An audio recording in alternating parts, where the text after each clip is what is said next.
ଆପଣ ଦେଖିବେ ମନୁଷ୍ୟ ହେଉଛି ସର୍ବଶ୍ରେଷ୍ଠ ପ୍ରାଣୀ।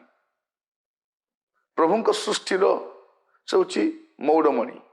ପ୍ରଭୁ ତାକୁ ସବୁଠାରୁ ଉର୍ଦ୍ଧ୍ୱରେ ବନେଇଛନ୍ତି। କିନ୍ତୁ ଆପଣ ଦେଖିବେ ଯେ କୁକୁର ମାନେ ଯେମିତି କାମୁଡ଼ା କାମୁଡ଼ି ହୁଅନ୍ତି, ଜଣଙ୍କର ହାଡ଼ ଛଡ଼େଇ ନେବା ପାଇଁ ଜଣକୁ ତା ଏରିଆରେ ପଶେଇ ଦେବେ ନାହିଁ।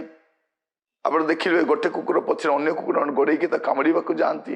ଏମିତି ସ୍ୱଭାବ ଆପଣ ମଣିଷ ଭିତରେ ବି ଦେଖିବେ।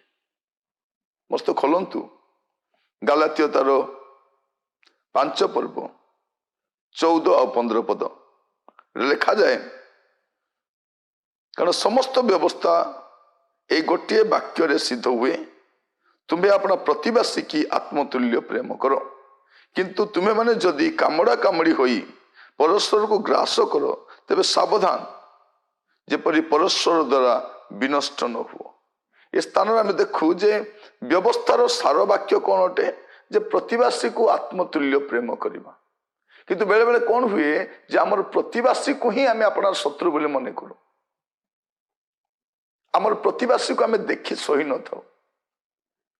ଆମେ ପ୍ରତିବାସୀର କୌଣସି ଆଶୀର୍ବାଦକୁ ଦେଖିଲେ ଆମ ଭିତରେ ବହୁତ କ୍ରୋଧ ଆସେ। ସେ ଭଲ ଚଳିଲେ, ସେ ଭଲ ଖାଇଲେ, ସେ ଭଲ ବଞ୍ଚିଲେ ଆମମାନଙ୍କ ଭିତରେ ବହୁତ କଷ୍ଟ ହୁଏ। ଏଇ ପ୍ରକୃତିଟା ଆପଣ କୁକୁର ଭିତରେ ବି ଦେଖିବେ। ସେ କାମୁଡ଼ିବା ପାଇଁ ଗୋଡ଼େଇ, ସେ ମିଶିକି ରହିପାରେ ନାହିଁ। ତାର ଏଇ ପ୍ରକୃତିକୁ ଆପଣ ମନୁଷ୍ୟ ଭିତରେ ମଧ୍ୟ ଦେଖିବେ।